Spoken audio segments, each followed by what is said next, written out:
What's up mga good vibes. So for today's video, samahan nyo naman po manood ng libad o yung parang mga festival po ng mga bangka dito sa San Simon, Pampanga. Yan po yung ginagawa sa tuwing piyesta sa San Pedro, po sa kabilang bari po namin sa San Simon, Pampanga.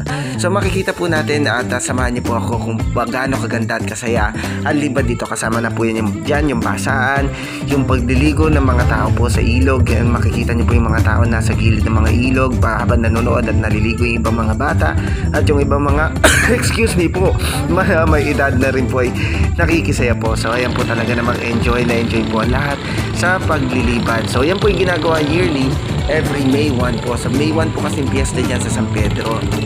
Talagang napakaganda po sa San Simon, Pampanga po. Napakaganda po ng tanawing pagkalibad po. Talagang hindi ka magsasawa sa panonood ng mga bangka at pag-i-enjoy ng mga tao. Yan po yung nagpapatugtog sila. Minsan nagkukuha sila ng mga bangka, tapos pinapatakbo nila na mabibilis yung mga maliliit na bangka. Yung mga malalaking bangka naman po ay alalay po yung kanilang takbo para po sila nagpaparada. Talaga namang napakasaya. At ayan po, hit po, kung hindi pa po kayo nakakapanood niyan, ay punta lang po kayo sa San Pedro, Pampanga tuwing May 1 at sigurado po kayo masasatisfy sa panonood ng libad.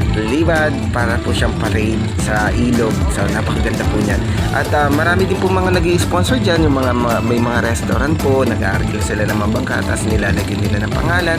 Pagkatapos pinapasakay po nila yung public pagka sila yung magpaparada na.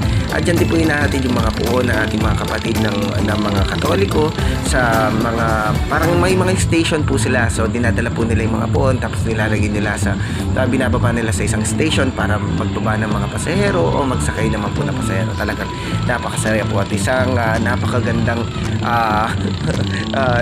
celebration po dito sa San Simon, Pampanga, ang libad. At tandaan po natin at talagang mag-i-enjoy po kayo.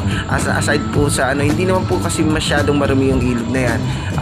Actually yung mga ibang plastic lang po na nakalutang, pero malinis pa rin po naman yung tubig kumpara sa ibang mga ilog. So kung titingnan nyo po, pag sumalong kayo ng tubig sa inyong mga kamay, ay malinis pa rin po naman yan. So medyo brown lang po siya dahil lupa po yung binabagsakan ng tubig. So ayan po, pero overall malinis pa rin po at safe pa rin naman po paliguan. So ayan po, makikita po natin yung mga sponsor na mga bangka. So ilalagay po nila yung mga nag-i-sponsor. Pagkatapos po yung iba po yung mga magkakaibigan, nag-chip in po sila, tapos nag-aarkila sila ng bangka para makasama po sa parada. Talagang enjoy po yan. Naabangan po yan taon-taon dito sa Pampanga para po yung libad sa palit. Meron din po yung basaan, so nagsasayawan din po sila.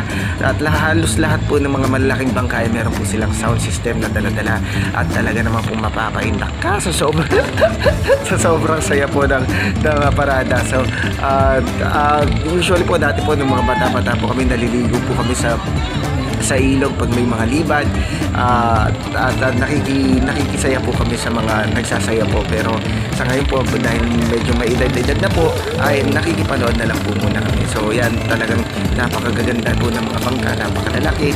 At yung ibang mga bangka po ay nakakagili po kasi yung pugong mga speedboat, mga mabibilis na bangka po talaga sila. So sobrang saya at sobrang kulay ng libad dito sa San Simon, Pampanga. So meron din po silang libad sa Apalit, Pampanga pagka sila po yung nagpifiesta. Katulad din po yan dito sa San Pedro, San Simon, Pampanga. So napakaganda po at talagang highly recommended na panoorin o dayuhin po pagka May 1 ang San Pedro, San Simon, Pampanga para makiisa po sa kanilang piyesta.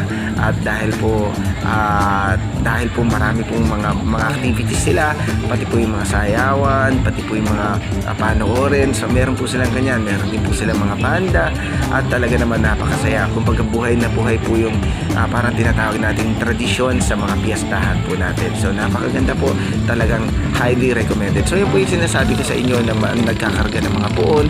So doon po nila kinakarga yung mga puon ng ating mga minamahal na kapatid na Katoliko, tapos binababa po nila sa station, tapos tsaka naman po nila sinasakay. So ayan po, napakasaya po na piyesta dito sa San Pedro, San Simon, Pampanga. At talagang mag-i-enjoy po kayo.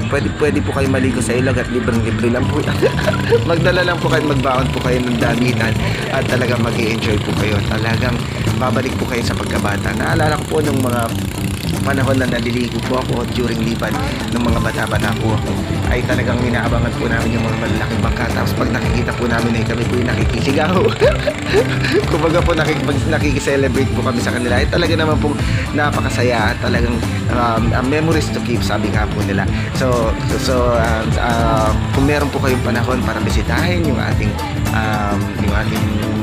San Pedro San Simon, Pampanga sa panahon ng May 1, ay consider nyo na po yan at ilagay nyo na po yan sa calendar nyo next year para lalo pong maging masaya ang ating piyestahan at lalo pong maging masaya ang araw ng pagsa-celebrate natin ng piyesta sa mga bari-bari po dito sa Pampanga. So napakaganda po at yung iba po ay sumisilong dahil sobrang init po kanina at yung iba po yung nagpapahinga at pagkatapos nila magpahinga, iroronda na po ulit. So God bless po, we'll see you on the next vlog. Sharap! Ito po yung Kuya Mark at si Bocheng sabing always good vibes lang po tayo, always make our mama and dada proud. Gawin po natin masaya ang ating buhay sapagkat yan ay galing sa ating Panginoon at kailangan po natin yan i-enjoy. Maraming salamat po. Kung di pa po kayo nakafollow sa ating FB page, pakifollow po at subscribe na rin po kayo sa ating YouTube channel. Ito po ulit ang yung Kuya nagsasabing sharap! Bye bye!